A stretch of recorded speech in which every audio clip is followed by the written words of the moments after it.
Pagi pertama, pekerjaan dimulai setelah sarapan sederhana. Seluruh pekerja langsung dibagi tugas. Ada yang mengangkat kayu ulin, ada yang memasang tiang rumah, ada pula yang membuat pondasi. Sementara Nurdin ditugaskan membantu Rashid memasang dinding kayu. Dari pagi hingga sore, mereka bekerja. Kayu yang digunakan sangat besar dan sangat berat. Bahkan, 4 orang harus mengangkat 1 batang kayu agar bisa dipasang di tempatnya. Meski melelahkan, Nurdin merasa upah yang dijanjikan sepadan dalam pikirannya. Ia membayangkan uang hasil kerja nanti. Ia ingin memperbaiki rumah orang tuanya. Ia ingin membuat kehidupan keluarganya lebih baik. Hari pertama berjalan tanpa kejadian aneh. Namun, keanehan mulai terlihat pada hari kedua. Sore itu, Jono sedang menghitung sisa kayu. Pak Hasan? Kayu kita tinggal sedikit. Hasan hanya menjawab, Lanjutkan kerja saja. menjelang sore, seluruh kayu benar-benar habis. Tidak ada lagi bahan bangunan. Para pekerja akhirnya menghentikan pekerjaan. Kita lanjut besok kalau kayunya datang. Semua kembali ke barak. Keesokan paginya, Nurdin bangun lebih awal. Ia mengambil peralatan kerja, lalu berjalan menuju lokasi proyek. Namun, begitu sampai, langkahnya langsung terhenti. Tumpukan kayu ulin yang kemarin kosong, kini kembali penuh. Batang-batang kayu tersusun rapi, seolah-olah baru saja diturunkan. Nurdin melihat ke kanan, ke kiri. Tidak ada bekas roda kendaraan. Tidak ada suara mesin. Tidak ada orang yang menurunkan material. Ketika para pekerja lain datang, Mereka juga kebingungan. semalam ada kapal masuk. Rashid menggeleng. Kita tidur di barak. Nggak ada suara mesin sama sekali. Jono tertawa kecil. Mungkin warga sini kerja pas kita tidur. Tidak ada yang bisa menjawab. Beberapa menit kemudian, Hasan datang. melihat semua pekerja masih berdiri memandangi kayu. Ia hanya berkata, Kalau material sudah ada, "Kenapa malah bengong?" cepat kerja. Tidak ada yang berani bertanya. Hari-hari berikutnya, kejadian yang sama terus berulang. Material yang habis selalu tersedia kembali keesokan paginya. Namun, tidak pernah ada seorang pun yang tahu siapa yang mengantarkannya. Sampai memasuki minggu kedua. Terjadi sesuatu yang jauh lebih aneh. Sore itu, Nurdin dan Rashid baru menyelesaikan rangka sebuah rumah. Dinding belum terpasang, atap pun belum dibuat. Mereka akhirnya kembali ke barak karena hari sudah mulai gelap. Namun, ketika kembali bekerja keesokan paginya, Nurdin hampir tidak percaya dengan apa yang dilihatnya. Rumah yang kemarin masih berupa kerangka, kini hampir selesai seluruhnya. Dinding kayu sudah terpasang, Atap sudah selesai, bahkan lantainya. terlihat mengilap. Nurdin menatap rumah itu dengan wajah penuh kebingungan. Siapa yang ngerjain ini? Rashid terlihat pucat. Sumpah, Kemarin belum begini. Jono ikut melihat. jangan-jangan ada tukang lain. Nurdin menatapnya. Kalau memang ada, Kenapa nggak pernah kelihatan? Semua saling berpandangan. Dan ketika Hasan datang, ia sama sekali tidak terlihat heran. lihat apa lagi? Masih banyak rumah yang harus diselesaikan. Semakin lama, para pekerja mulai menyadari proyek itu tidak masuk akal.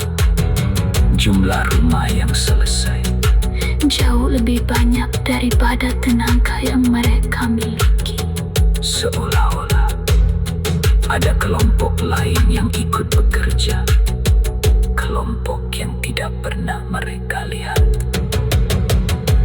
Memasuki minggu ketiga, Suasana malam mulai berubah. awalnya Hanya terdengar suara pukulan kayu dari kejauhan. dok, dok, dok, dok. Bunyinya pelan, namun teratur. Nurdin mengira ada pekerja yang lembur. Tetapi ketika melihat ke arah suara, Keadaan tetap gelap. tidak ada siapapun. Malam berikutnya, Suara itu semakin banyak. Dentingan palu, suara paku dipukul. lalu suara gergaji. Padahal Seluruh pekerja sudah berada di dalam barak. Jono yang tidur di sebelah Nurdin ikut mendengarnya. Din, Kamu dengar? Nurdin mengangguk. Iya, kayaknya masih ada yang kerja. Namun sebelum mereka sempat keluar, Terdengar suara Hasan dari luar barak. jangan buka pintu.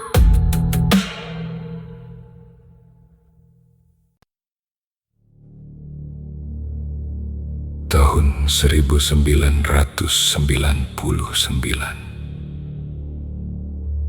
Bagi sebagian orang, tahun itu mungkin hanyalah bagian dari masa lalu. Tahun yang sudah lama berlalu dan mungkin tidak lagi diingat oleh siapapun. Namun bagi seorang pemuda bernama Nurdin, tahun 1999 adalah tahun yang tidak akan pernah bisa ia lupakan. Karena di tahun itulah hidupnya berubah untuk selamanya.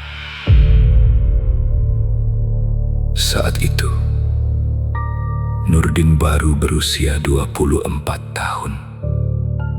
Ia tinggal bersama kedua orang tuanya di sebuah desa kecil di Jawa Tengah. Kehidupan mereka sangat sederhana. Ayahnya bekerja sebagai buruh tani. Penghasilannya tidak menentu. Ia hanya mendapatkan uang ketika musim tanam dan musim panen tiba. Sementara sang ibu membantu perekonomian keluarga dengan membuat kerupuk. Kerupuk itu kemudian dititipkan ke warung-warung kecil di sekitar desa.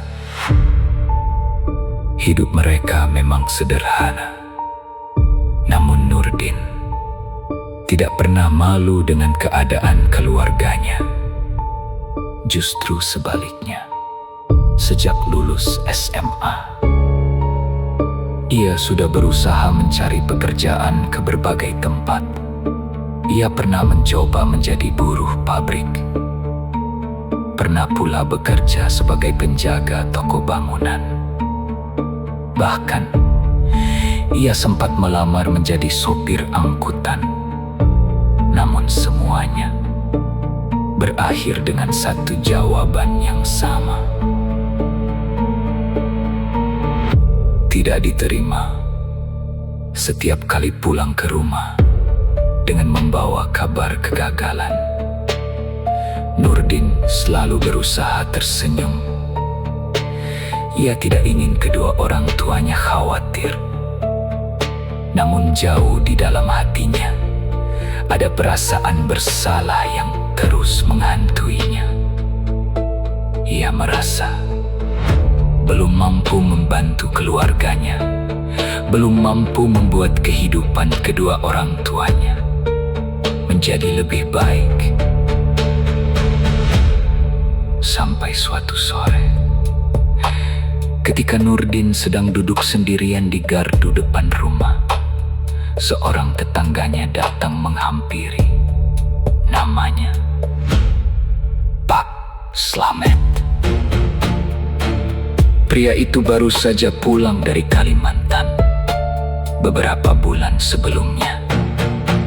Ia bekerja di sebuah proyek pembangunan di sana. Pak Slamet memandang Nurdin, lalu bertanya, "Din, kamu masih belum dapat kerja juga?"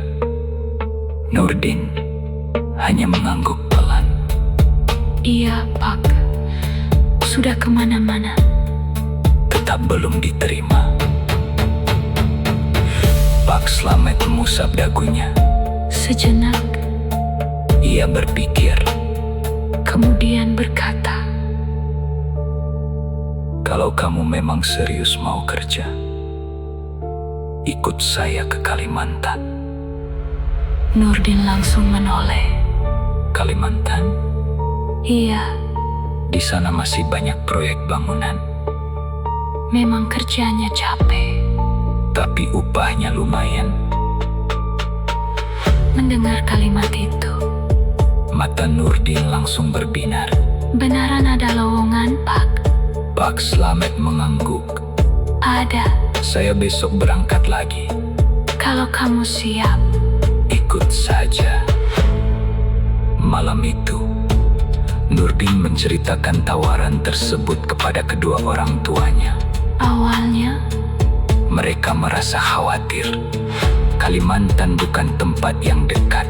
Jaraknya sangat jauh dari kampung mereka. belum lagi Hutan yang masih lebat medan yang sulit. dan kehidupan yang sama sekali belum pernah Nurdin kenal. Ayahnya terdiam cukup lama. Sampai akhirnya Ia berkata pelan, kalau memang itu jalan rezekimu, berangkatlah. tapi ingat, Jangan macam-macam di tanah orang. ibunya yang sejak tadi diam Terlihat menahan air mata. Jangan lupa salat. kalau ada masalah. Jangan dipendam sendiri. Nurdin hanya bisa mengangguk. Ia menggenggam tangan kedua orang tuanya. Dan malam itu, Ia berjanji ia akan bekerja sungguh-sungguh. dan setiap bulan, Sebagian penghasilannya akan ia kirimkan pulang. 2 hari kemudian, Nurdin berangkat bersama Pak Slamet. Mereka menaiki bus menuju pelabuhan Tanjung Perak di Surabaya. dari sana, Mereka melanjutkan perjalanan menggunakan kapal penumpang. menuju Kalimantan. Perjalanan laut itu memakan waktu beberapa hari. Di dalam kapal, Nurdin bertemu dengan banyak perantau lain. ada yang hendak bekerja di perkebunan, Ada yang mencari pekerjaan di tambang. dan ada pula yang menuju proyek-proyek pembangunan. Namun Nurdin lebih banyak diam, Ia sering berdiri di dek kapal. memandangi lautan yang seolah tidak memiliki ujung. Sesekali, Pikirannya kembali kepada kedua orang tuanya, wajah ayahnya, wajah ibunya, orang-orang yang ia mencari rezeki, Ia tidak tahu bahwa perjalanan yang sedang ia tempuh akan membawanya jauh lebih dalam. daripada sekadar mencari pekerjaan. Sesampainya di Kalimantan, Nurdin langsung merasakan sesuatu yang berbeda. udara terasa lebih lembab, pepohonan tampak jauh lebih besar, Tahun yang sudah lama berlalu. dan mungkin tidak lagi diingat oleh siapapun. Namun bagi seorang pemuda bernama Nurdin, malam itu Nurdin tidak bisa tidur. Ia masih teringat dengan perkataan Datok Balian Jantur. Kampung itu bukan kampung manusia. Kalimat tersebut terus berputar di dalam pikirannya. Selama ini, Nurdin selalu menganggap bahwa semua kejadian aneh yang ia lihat hanyalah kebetulan. Rumah yang tiba-tiba selesai, material yang muncul tanpa diketahui siapa yang mengantarkan, suara-suara pekerjaan yang terdengar setiap malam, dan sosok-sosok berpakaian aneh yang berjalan tanpa suara. Namun sekarang, semuanya sudah jelas. Kampung itu memang bukan tempat manusia biasa. Dan yang lebih mengerikan, mereka semua sudah mengetahui keberadaan Nurdin. Pagi harinya, Nurdin terbangun di rumah Datok Balian Jantur. Cahaya matahari masuk melalui celah-celah dinding kayu. Untuk beberapa saat, Nurdin tidak tahu di mana dirinya berada. Sampai akhirnya, ia melihat Datok duduk di sudut ruangan, sedang menyiapkan sesuatu. Nurdin perlahan bangun.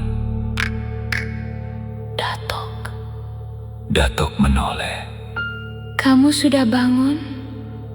Nurdin mengangguk. Kemudian ia melihat ke sekeliling. Ini di mana? Datok menjawab. Rumah saya. Nurdin terdiam. Kemudian, ia mencoba mengingat apa yang terjadi semalam. Datok, Saya tadi malam. memang datang sendiri ke sini? Datok mengangguk. Iya, Nurdin mengerutkan kening. tapi saya enggak ingat jalan pulangnya. Datok tersenyum tipis. Memang tidak ada jalan yang bisa kamu ingat. Nurdin semakin bingung. Apa maksud Datok? Datok berdiri, kemudian berjalan mendekati pintu. Kampung itu tidak berada di tempat yang bisa dicapai dengan cara biasa.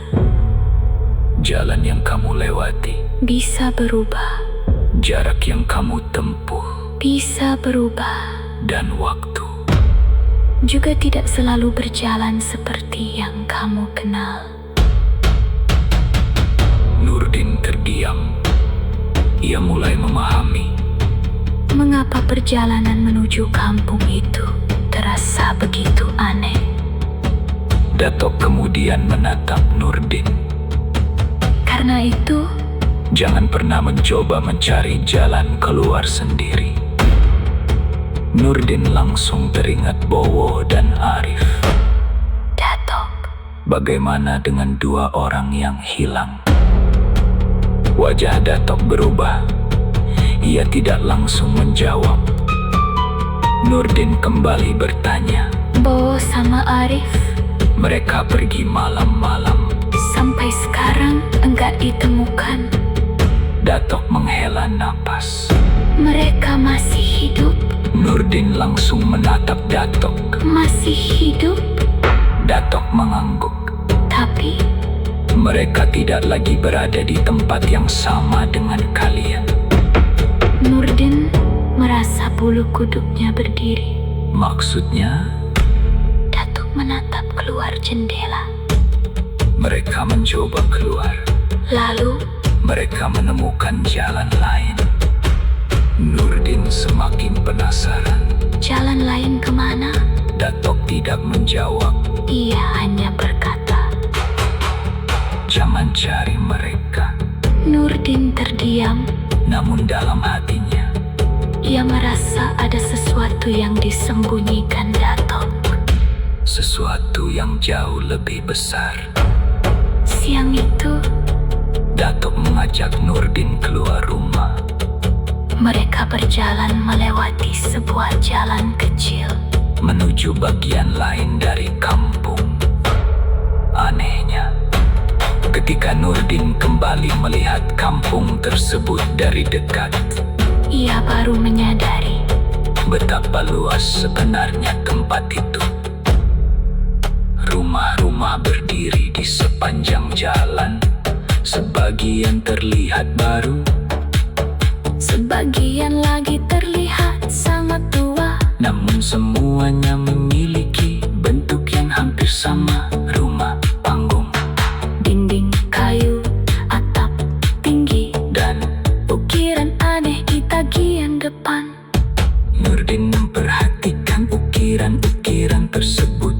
Ada yang berbentuk manusia, Ada yang berbentuk manusia, ada yang menyerupai binatang, dan ada pula yang sama sekali tidak bisa ia kenali. Datuk berjalan tanpa berhenti sampai Akhirnya, mereka tiba di sebuah bangunan besar. bangunan itu berbeda dari rumah lainnya. Ukurannya jauh lebih besar, Tiang-tiangnya tinggi atapnya menjulang, dan di bagian depan terdapat dua patung besar. Nurdin berhenti. Itu rumah siapa, Datuk? Datuk menatap bangunan tersebut. Jangan terlalu lama melihatnya. Nurdin langsung mengalihkan pandangan, namun rasa penasarannya semakin besar. Kenapa?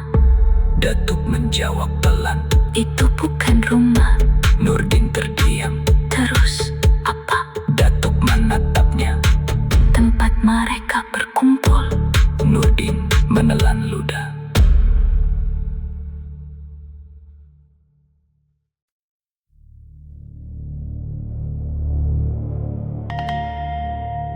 Hari-hari berikutnya, Nurdin mulai menyadari bahwa dirinya tidak lagi bisa menjalani kehidupan seperti sebelumnya. Setiap pagi, ia tetap pergi bekerja, tetap mengangkat kayu, tetap membantu para pekerja lainnya, dan tetap berpura-pura bahwa semuanya baik-baik saja. Namun sebenarnya, tidak ada yang baik-baik saja.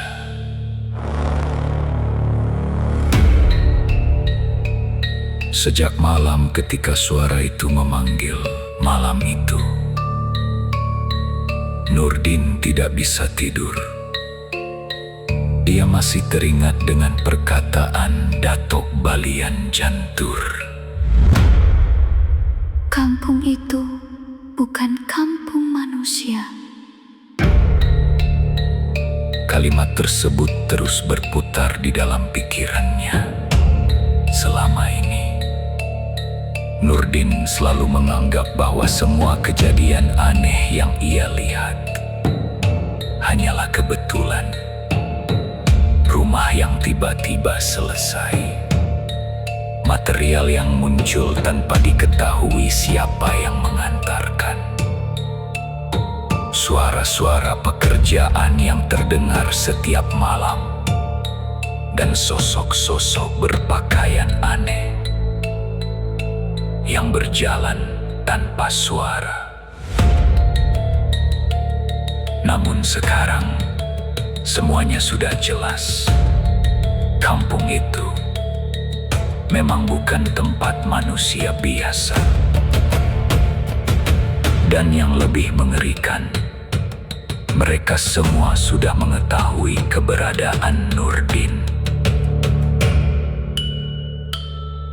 Pagi harinya, Nurdin terbangun di rumah Datok Balian Jantur. Cahaya matahari masuk melalui celah-celah dinding kayu. Untuk beberapa saat, Nurdin tidak tahu di mana dirinya berada. Sampai akhirnya, ia melihat Datok duduk di sudut ruangan, sedang menyiapkan sesuatu. Nurdin perlahan bangun. Datok menoleh. Kamu sudah bangun? Nurdin mengangguk. Kemudian ia melihat ke sekeliling. Ini di mana? Datok menjawab. Rumah saya. Nurdin terdiam. Kemudian ia mencoba mengingat apa yang terjadi semalam. Datok, Saya tadi malam. memang datang sendiri ke sini. Datok mengangguk. Iya, Nurdin mengerutkan kening. tapi saya enggak ingat jalan pulangnya. Datok tersenyum tipis. Memang tidak ada jalan yang bisa kamu ingat. Nurdin semakin bingung. Apa maksud Datok? Datok berdiri, kemudian berjalan mendekati pintu. Kampung itu tidak berada di tempat yang bisa dicapai dengan cara biasa. Jalan yang kamu lewati, Bisa berubah, jarak yang kamu tempuh, bisa berubah. dan waktu juga tidak selalu berjalan seperti yang kamu kenal. Nurdin terdiam. Ia mulai memahami mengapa perjalanan menuju kampung itu terasa begitu aneh. Datok kemudian menatap Nurdin. Karena itu, Jangan pernah mencoba mencari jalan keluar sendiri. Nurdin langsung teringat Bowo dan Arif. Datok, Bagaimana dengan dua orang yang hilang? wajah Datok berubah. Ia tidak langsung menjawab. Nurdin kembali bertanya. Bowo sama Arif Mereka pergi malam-malam. sampai sekarang gak ditemukan. Datuk menghela napas. Mereka masih hidup, Nurdin langsung menatap Datuk. masih hidup, Datuk mengangguk. tapi mereka tidak lagi berada di tempat yang sama dengan kalian. Nurdin merasa bulu kuduknya berdiri. Maksudnya, Datuk menatap keluar jendela. mereka mencoba keluar. Lalu, mereka menemukan jalan lain. Nurdin semakin penasaran. Jalan lain kemana? Datok tidak menjawab. Ia hanya berkata. Jangan cari mereka. Nurdin terdiam. Namun dalam hatinya, ia merasa ada sesuatu yang disembunyikan Datok. Sesuatu yang jauh lebih besar. Siang itu, Datok mengajak Nurdin keluar rumah. Mereka berjalan melewati sebuah jalan kecil. Menuju bagian lain dari kampung. Anehnya, ketika Nurdin kembali melihat kampung tersebut dari dekat, Ia baru menyadari betapa luas sebenarnya tempat itu. Rumah-rumah berdiri di sepanjang jalan. sebagian terlihat baru, Sebagian lagi terlihat sangat tua. namun semuanya memiliki bentuk yang hampir sama. Rumah panggung, Dinding kayu atap tinggi. dan ukiran aneh di bagian depan.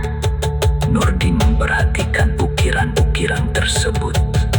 Ada yang berbentuk manusia, Ada yang berbentuk manusia, Ada yang menyerupai binatang dan ada pula yang sama sekali tidak bisa ia kenali. Datak berjalan tanpa berhenti. Sampai akhirnya Mereka tiba di sebuah bangunan besar. Bangunan itu berbeda dari rumah lainnya. ukurannya jauh lebih besar. Tiang-tiangnya tinggi, Atapnya menjulang, dan di bagian depan terdapat 2 patung besar. Nurdin berhenti. Itu rumah siapa, Datuk? Datuk menatap bangunan tersebut.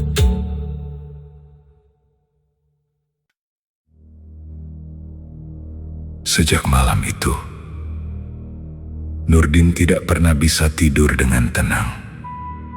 Setiap kali memejamkan mata, bayangan ratusan sosok yang ia lihat di tengah hutan selalu kembali muncul dalam pikirannya. Sosok-sosok yang bekerja dalam diam, membangun rumah demi rumah, seolah-olah pekerjaan itu adalah sesuatu yang sudah mereka lakukan selama ratusan tahun. Namun yang paling mengganggu pikiran Nurdin bukanlah tentang siapa mereka, melainkan mengapa mereka ada di sana dan untuk siapa. Kampung itu sebenarnya dibangun. Pertanyaan-pertanyaan itu terus berputar di dalam kepalanya. Namun setiap kali ia ingin bertanya kepada Hasan, ia selalu teringat pesan yang diberikan mandor itu. Jangan bertanya tentang warga kampung. Jangan berkeliaran sendirian. Dan yang paling penting, jangan keluar setelah matahari terbenam. Tetapi semakin dilarang, semakin besar pula rasa penasaran Nurdin. Beberapa hari setelah kejadian malam itu, Nurdin mulai memperhatikan sesuatu. Setiap pagi, Jumlah rumah yang berdiri di kampung tersebut semakin bertambah. Padahal para pekerja manusia tidak mungkin menyelesaikan pekerjaan secepat itu. Bahkan dengan jumlah pekerja yang ada, mereka membutuhkan waktu berbulan-bulan. Namun di kampung itu, sebuah rumah bisa berdiri hanya dalam 1 malam. Dan tidak ada seorang pun yang pernah melihat siapa yang membangunnya. Suatu pagi, Nurdin sedang membawa beberapa batang kayu bersama Rashid. Tiba-tiba, Rashid menghentikan langkahnya.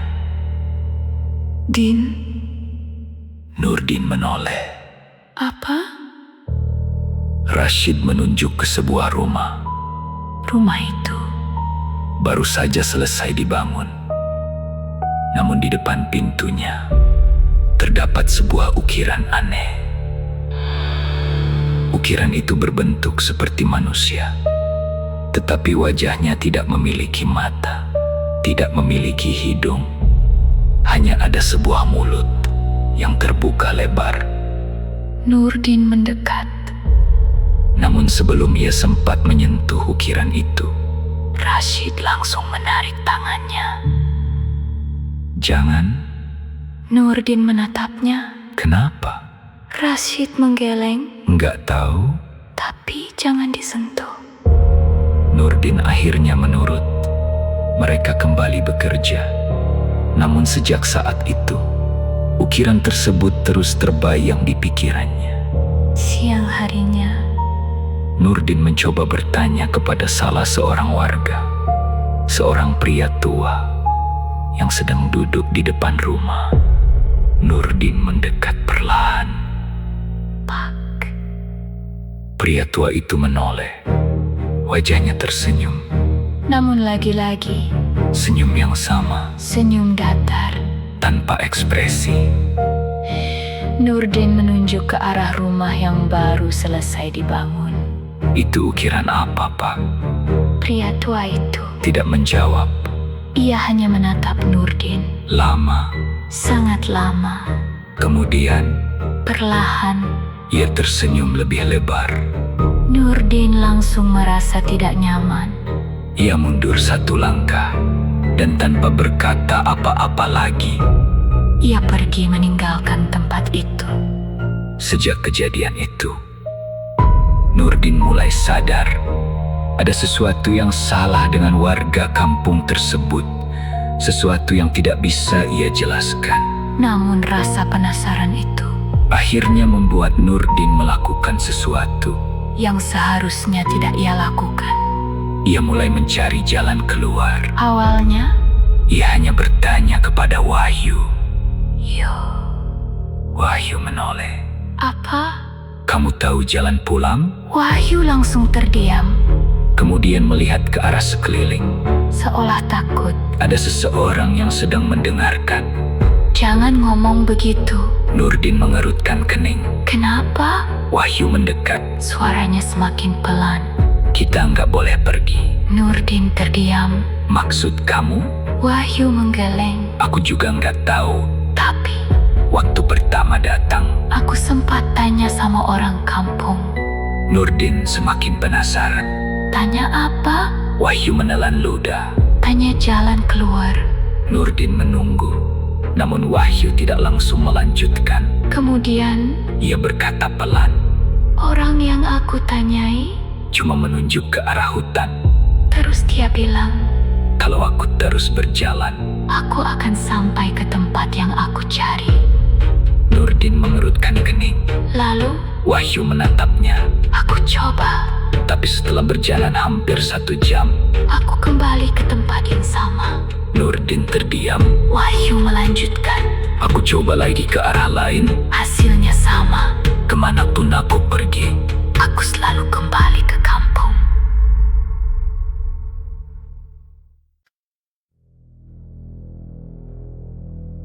Pagi pertama,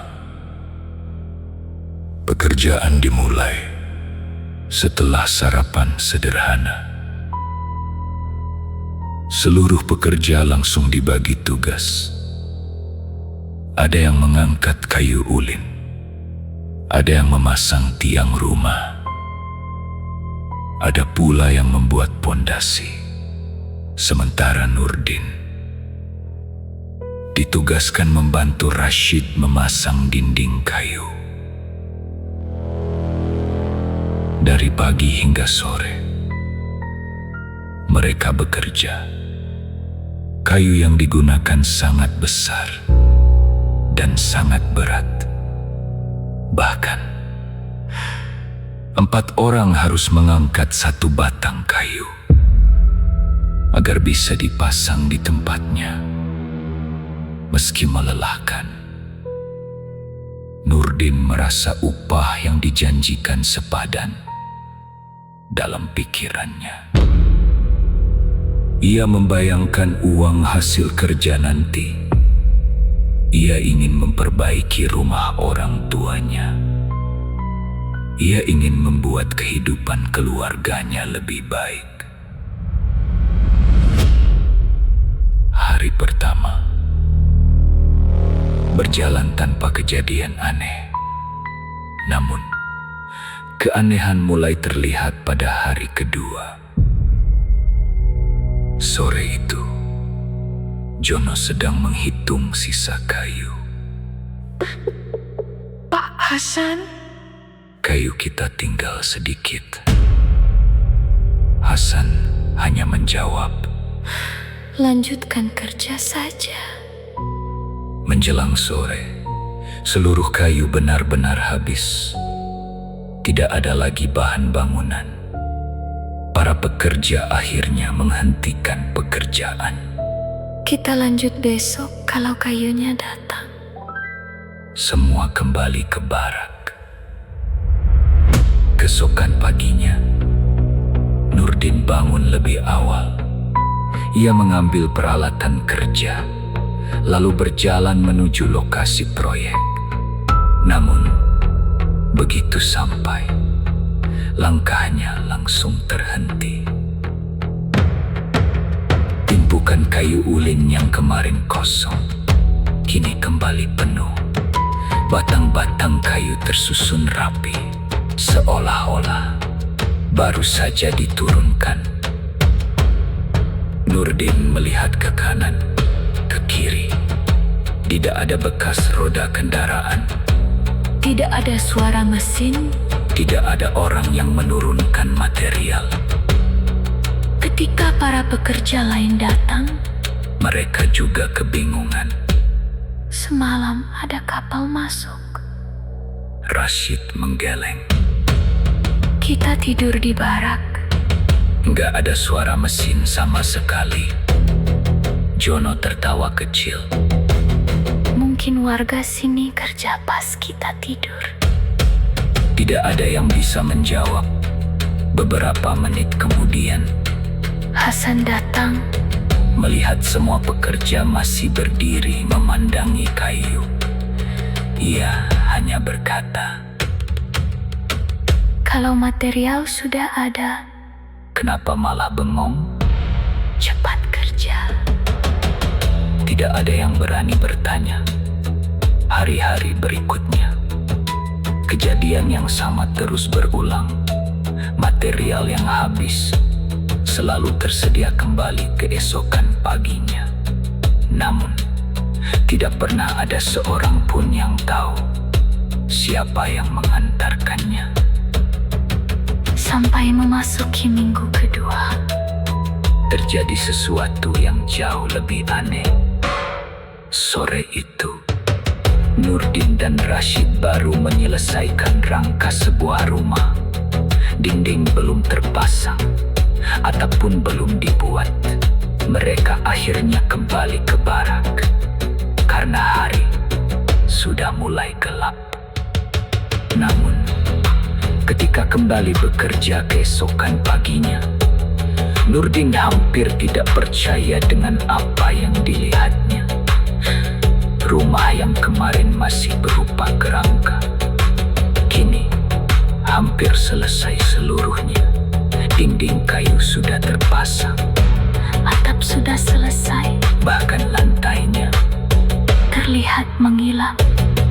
Nurdin menatap rumah itu dengan wajah penuh kebingungan. Siapa yang ngerjain ini? Rashid terlihat pucat. Sumpah, Kemarin belum begini. Jono ikut melihat. jangan-jangan ada tukang lain. Nurdin menatapnya. Kalau memang ada, Kenapa nggak pernah kelihatan? Semua saling berpandangan. Dan ketika Hasan datang, ia sama sekali tidak terlihat heran. lihat apa lagi? Masih banyak rumah yang harus diselesaikan. Semakin lama, para pekerja mulai menyadari proyek itu tidak masuk akal. Jumlah rumah yang selesai Jauh lebih banyak daripada tenaga yang mereka miliki. seolah-olah ada kelompok lain yang ikut bekerja. Kelompok yang tidak pernah mereka lihat. Memasuki minggu ketiga, Suasana malam mulai berubah. awalnya Hanya terdengar suara pukulan kayu dari kejauhan. dok, dok, dok, dok, bunyinya pelan, namun teratur. Nurdin mengira ada pekerja yang lembur, tetapi ketika melihat ke arah suara, Keadaan tetap gelap. tidak ada siapapun. Malam berikutnya, Suara itu semakin banyak. Dentingan palu, suara paku dipukul. lalu suara gergaji. Padahal Seluruh pekerja sudah berada di dalam barak. Jono yang tidur di sebelah Nurdin ikut mendengarnya. Din, Kamu dengar? Nurdin mengangguk. Iya, kayaknya masih ada yang kerja. Namun sebelum mereka sempat keluar, terdengar suara Hasan dari luar barak. Jangan buka pintu.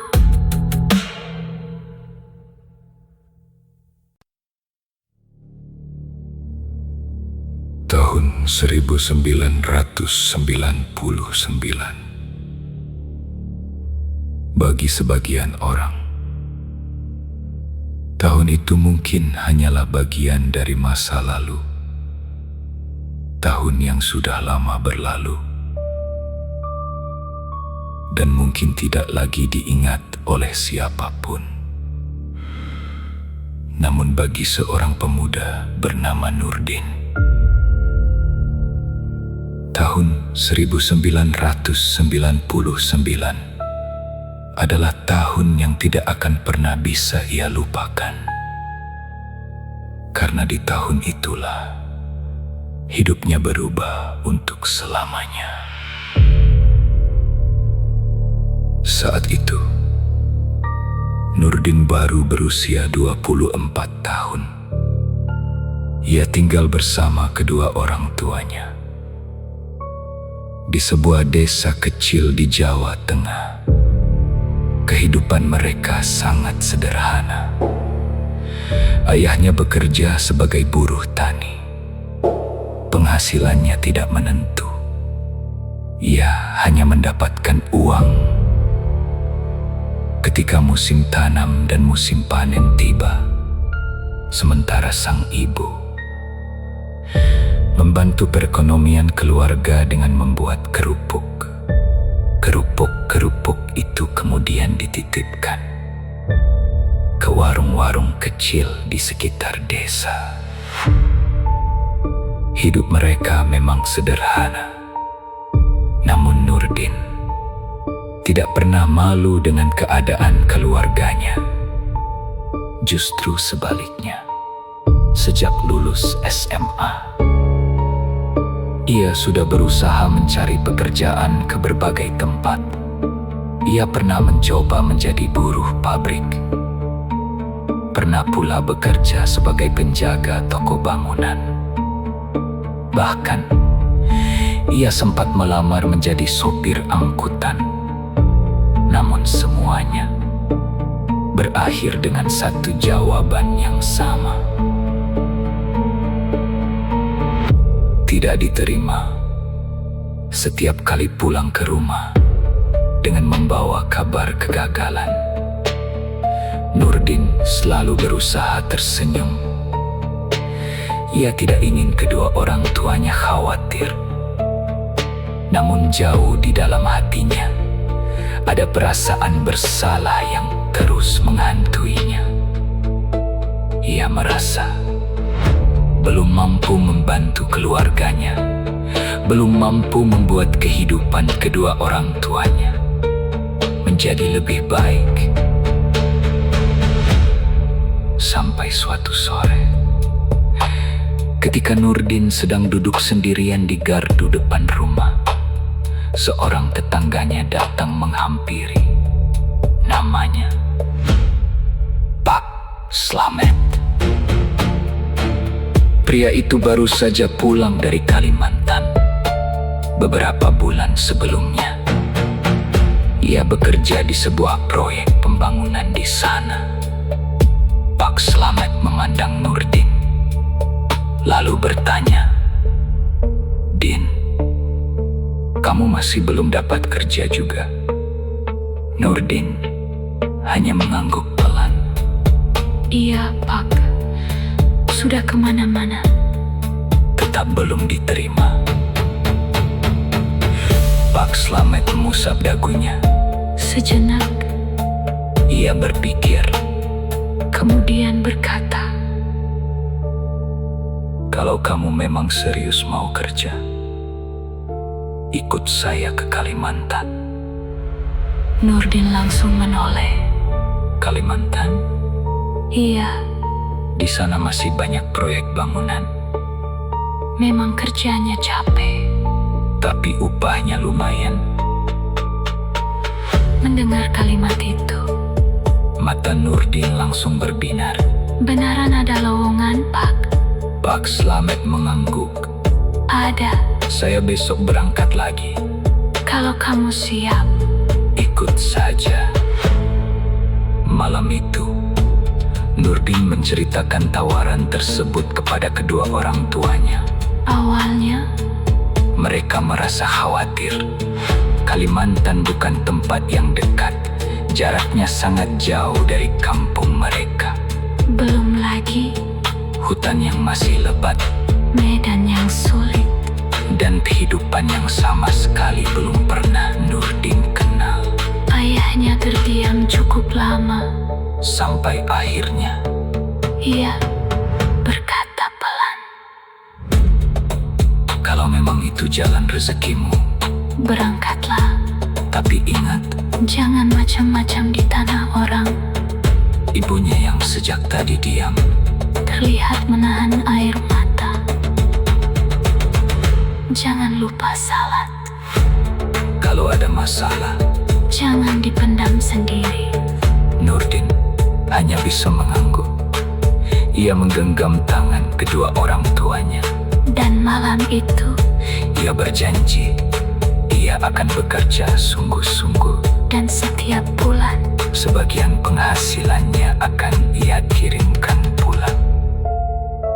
2 hari kemudian, Nurdin berangkat bersama Pak Slamet. Mereka menaiki bus menuju pelabuhan Tanjung Perak di Surabaya. dari sana, Mereka melanjutkan perjalanan menggunakan kapal penumpang. menuju Kalimantan. Perjalanan laut itu memakan waktu beberapa hari. Di dalam kapal, Nurdin bertemu dengan banyak perantau lain. ada yang hendak bekerja di perkebunan, Ada yang mencari pekerjaan di tambang. dan ada pula yang menuju proyek-proyek pembangunan. Namun Nurdin lebih banyak diam, Ia sering berdiri di dek kapal. memandangi lautan yang seolah tidak memiliki ujung. Sesekali, Pikirannya kembali kepada kedua orang tuanya, wajah ayahnya, wajah ibunya, orang-orang yang ia tinggalkan demi mencari rezeki, ia tidak tahu bahwa perjalanan yang sedang ia tempuh akan membawanya jauh lebih dalam. daripada sekadar mencari pekerjaan. Sesampainya di Kalimantan, Nurdin langsung merasakan sesuatu yang berbeda. udara terasa lebih lembab. Pepohonan tampak jauh lebih besar Tahun yang sudah lama berlalu, dan mungkin tidak lagi diingat oleh siapapun. Namun bagi seorang pemuda bernama Nurdin, malam itu Nurdin tidak bisa tidur. Ia masih teringat dengan perkataan Datok Balian Jantur. Kampung itu bukan kampung manusia. Kalimat tersebut terus berputar di dalam pikirannya. Selama ini, Nurdin selalu menganggap bahwa semua kejadian aneh yang ia lihat hanyalah kebetulan. Rumah yang tiba-tiba selesai. Material yang muncul tanpa diketahui siapa yang mengantarkan. Suara-suara pekerjaan yang terdengar setiap malam. Dan sosok-sosok berpakaian aneh yang berjalan tanpa suara. Namun sekarang, semuanya sudah jelas. Kampung itu memang bukan tempat manusia biasa. Dan yang lebih mengerikan, mereka semua sudah mengetahui keberadaan Nurdin. Pagi harinya, Nurdin terbangun di rumah Datok Balian Jantur. Cahaya matahari masuk melalui celah-celah dinding kayu. Untuk beberapa saat, Nurdin tidak tahu di mana dirinya berada. Sampai akhirnya, Ia melihat Datuk duduk di sudut ruangan, sedang menyiapkan sesuatu. Nurdin perlahan bangun. Datuk, Datuk menoleh. kamu sudah bangun? Nurdin mengangguk. Kemudian ia melihat ke sekeliling. Ini di mana? Datuk menjawab. Rumah saya. Nurdin terdiam. Kemudian, ia mencoba mengingat apa yang terjadi semalam. Datuk, Saya tadi malam. memang datang sendiri ke sini? Datuk mengangguk. Iya, Nurdin mengerutkan kening. tapi saya enggak ingat jalan pulangnya. Datuk tersenyum tipis. Memang tidak ada jalan yang bisa kamu ingat. Nurdin semakin bingung. Apa maksud Datuk? Datuk berdiri, kemudian berjalan mendekati pintu. Kampung itu tidak berada di tempat yang bisa dicapai dengan cara biasa. Jalan yang kamu lewati, Bisa berubah, jarak yang kamu tempuh, bisa berubah, dan waktu. juga tidak selalu berjalan seperti yang kamu kenal. Nurdin terdiam. Ia mulai memahami. Mengapa perjalanan menuju kampung itu terasa begitu aneh? Datuk kemudian menatap Nurdin. Karena itu, Jangan pernah mencoba mencari jalan keluar sendiri.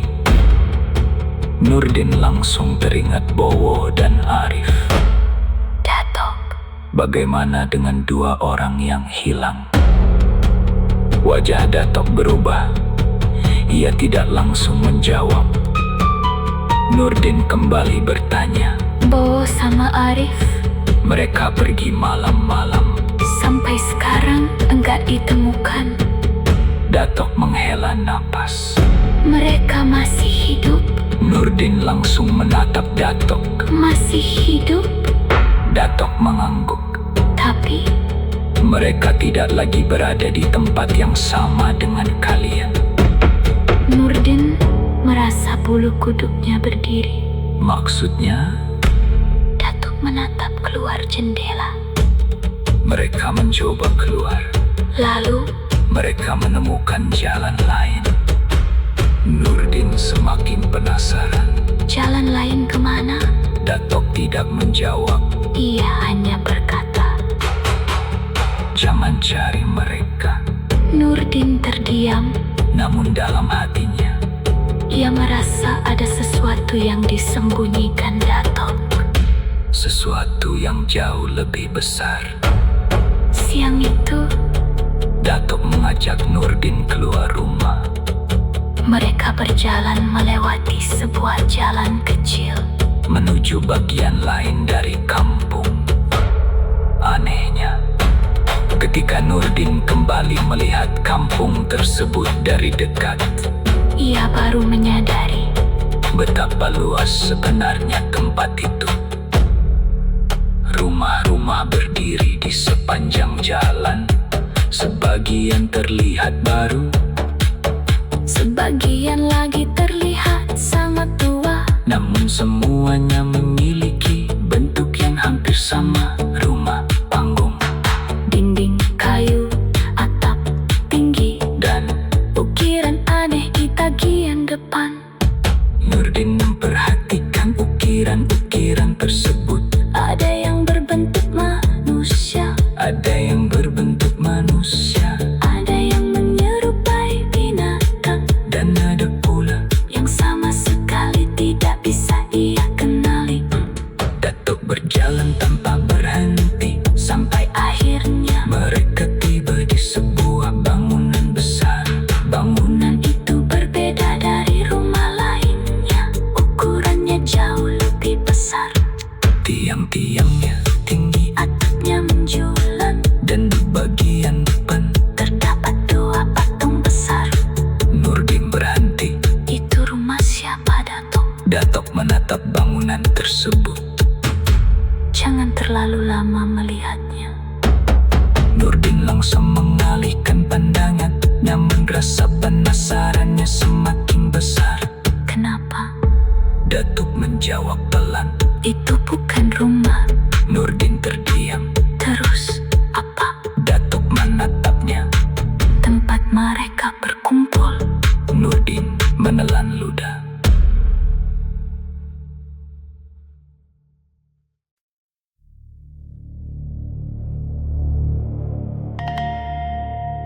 Hari-hari berikutnya, Nurdin mulai menyadari bahwa dirinya tidak lagi bisa menjalani kehidupan seperti sebelumnya. Setiap pagi, ia tetap pergi bekerja, tetap mengangkat kayu, tetap membantu para pekerja lainnya, dan tetap berpura-pura bahwa semuanya baik-baik saja. Namun sebenarnya, tidak ada yang baik-baik saja.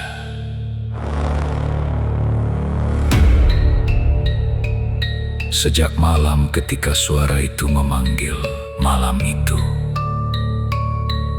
Nurdin tidak bisa tidur.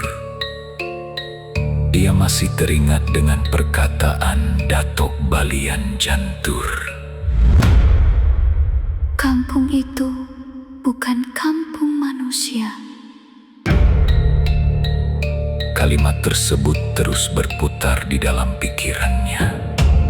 Selama ini, Nurdin selalu menganggap bahwa semua kejadian aneh yang ia lihat hanyalah kebetulan.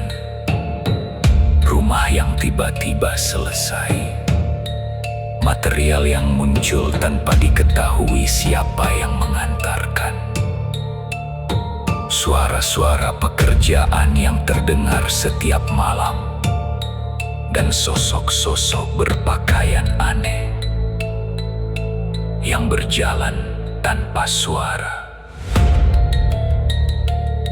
Namun sekarang, semuanya sudah jelas.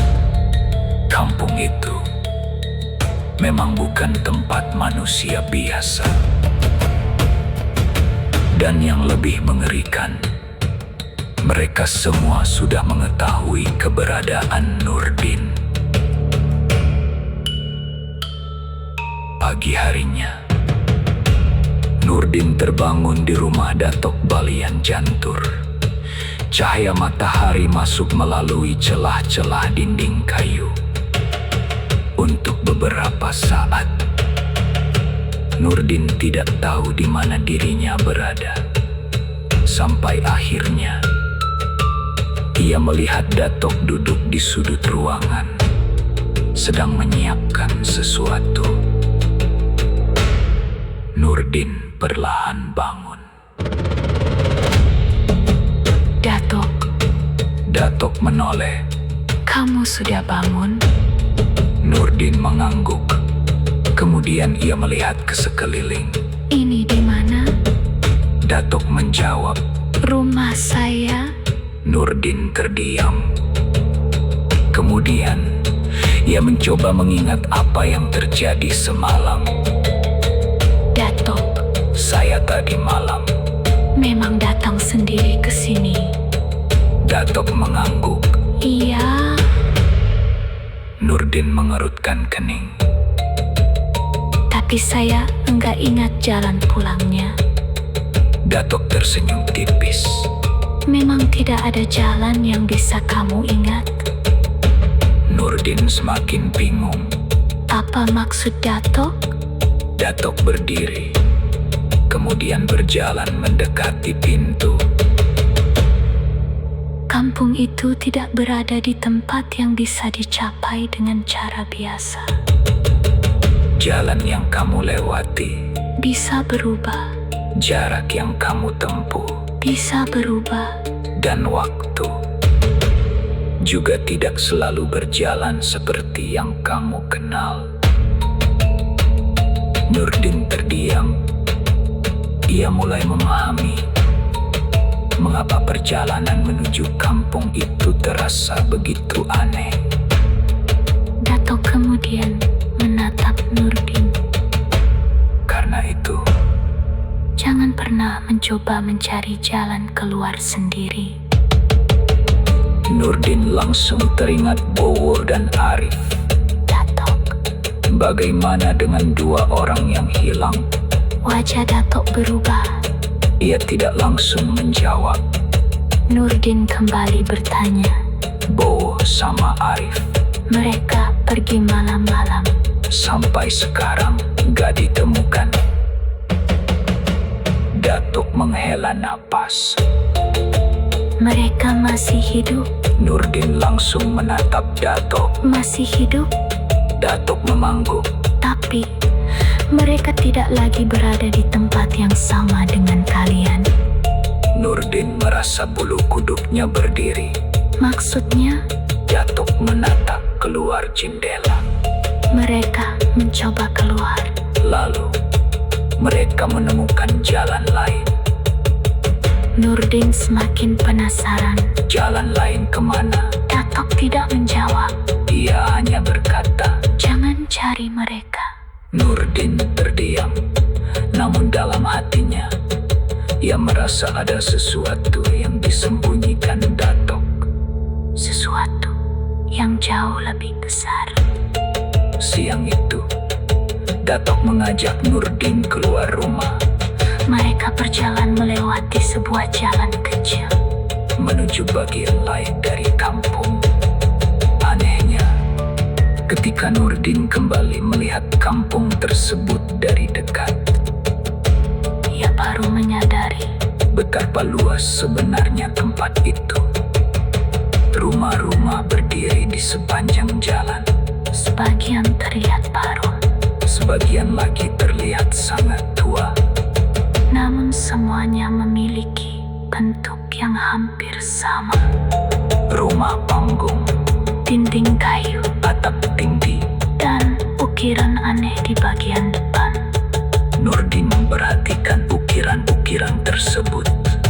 Ada yang berbentuk manusia, Ada yang berbentuk manusia, ada yang menyerupai binatang, dan ada pula yang sama sekali tidak bisa ia kenali. Datuk berjalan tanpa berhenti. Sampai akhirnya Mereka tiba di sebuah bangunan besar. Bangunan itu berbeda dari rumah lainnya. ukurannya jauh lebih besar. Tiang-tiangnya tinggi, Atapnya menjulang. dan di bagian depan Terdapat dua patung besar. Nurdin berhenti. Itu rumah siapa, Datok? Datuk menatap bangunan tersebut.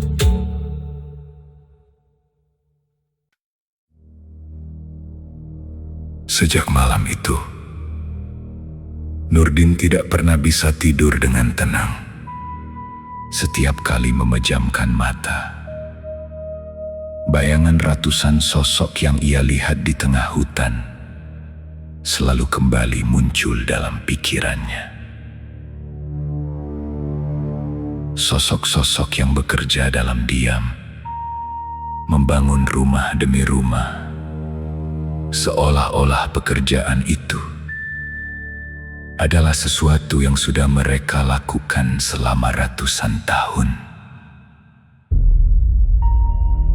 Namun yang paling mengganggu pikiran Nurdin bukanlah tentang siapa mereka, melainkan mengapa mereka ada di sana dan untuk siapa. Kampung itu sebenarnya dibangun. Pertanyaan-pertanyaan itu terus berputar di dalam kepalanya. Namun setiap kali ia ingin bertanya kepada Hasan, ia selalu teringat pesan yang diberikan mandor itu. Jangan bertanya tentang warga kampung. Jangan berkeliaran sendirian. Dan yang paling penting, jangan keluar setelah matahari terbenam. Tetapi, Semakin dilarang, semakin besar pula rasa penasaran Nurdin. Beberapa hari setelah kejadian malam itu, Nurdin mulai memperhatikan sesuatu. Setiap pagi, Jumlah rumah yang berdiri di kampung tersebut semakin bertambah. Padahal para pekerja manusia tidak mungkin menyelesaikan pekerjaan secepat itu. Bahkan dengan jumlah pekerja yang ada, mereka membutuhkan waktu berbulan-bulan. Namun di kampung itu, sebuah rumah bisa berdiri hanya dalam satu malam. Dan tidak ada seorang pun yang pernah melihat siapa yang membangunnya. Suatu pagi, Nurdin sedang membawa beberapa batang kayu bersama Rashid. Tiba-tiba, Rashid menghentikan langkahnya. Din, Nurdin menoleh. apa? Rashid menunjuk ke sebuah rumah. Rumah itu Baru saja selesai dibangun. Namun di depan pintunya terdapat sebuah ukiran aneh. Ukiran itu berbentuk seperti manusia, tetapi wajahnya tidak memiliki mata, tidak memiliki hidung. Hanya ada sebuah mulut yang terbuka lebar. Nurdin mendekat. Namun sebelum ia sempat menyentuh ukiran itu, Rashid langsung menarik tangannya. "Jangan." Nurdin menatapnya. "Kenapa?" Rashid menggeleng. "Enggak tahu." Tapi jangan disentuh. Nurdin akhirnya menurut. Mereka kembali bekerja. Namun sejak saat itu, ukiran tersebut terus terbayang di pikirannya. Siang harinya, Nurdin mencoba bertanya kepada salah seorang warga, seorang pria tua yang sedang duduk di depan rumah. Nurdin mendekat perlahan. Pak. Pria tua itu menoleh. Wajahnya tersenyum, Namun lagi-lagi, senyum yang sama, senyum datar. tanpa ekspresi. Nurdin menunjuk ke arah rumah yang baru selesai dibangun. "Itu ukiran apa, Pak?" Pria tua itu, Tidak menjawab. ia hanya menatap Nurdin. Lama. Sangat lama. Kemudian Perlahan, ia tersenyum lebih lebar. Nurdin langsung merasa tidak nyaman. Ia mundur satu langkah dan tanpa berkata apa-apa lagi. Ia pergi meninggalkan tempat itu. Sejak kejadian itu, Nurdin mulai sadar ada sesuatu yang salah dengan warga kampung tersebut. Sesuatu yang tidak bisa ia jelaskan. Namun rasa penasaran itu Akhirnya membuat Nurdin melakukan sesuatu. yang seharusnya tidak ia lakukan. Ia mulai mencari jalan keluar. Awalnya, Ia hanya bertanya kepada Wahyu. yo, Wahyu menoleh. apa? "Kamu tahu jalan pulang?" Wahyu langsung terdiam, Kemudian melihat ke arah sekeliling. seolah takut. Ada seseorang yang sedang mendengarkan. Jangan ngomong begitu. Nurdin mengerutkan kening. Kenapa? Wahyu mendekat. Suaranya semakin pelan. "Kita nggak boleh pergi." Nurdin terdiam. "Maksud kamu?" Wahyu menggeleng. "Aku juga nggak tahu. Tapi, Waktu pertama datang." aku sempat tanya sama orang kampung. Nurdin semakin penasaran. Tanya apa? Wahyu menelan ludah. Tanya jalan keluar. Nurdin menunggu. Namun Wahyu tidak langsung melanjutkan. Kemudian, Ia berkata pelan, orang yang aku tanyai, cuma menunjuk ke arah hutan. terus dia bilang, "Kalau aku terus berjalan." aku akan sampai ke tempat yang aku cari. Nurdin mengerutkan kening. Lalu, Wahyu menatapnya. aku coba. Tapi setelah berjalan hampir 1 jam, Aku kembali ke tempat yang sama. Nurdin terdiam. Wahyu melanjutkan. Aku coba lagi ke arah lain. Hasilnya sama. Kemanapun aku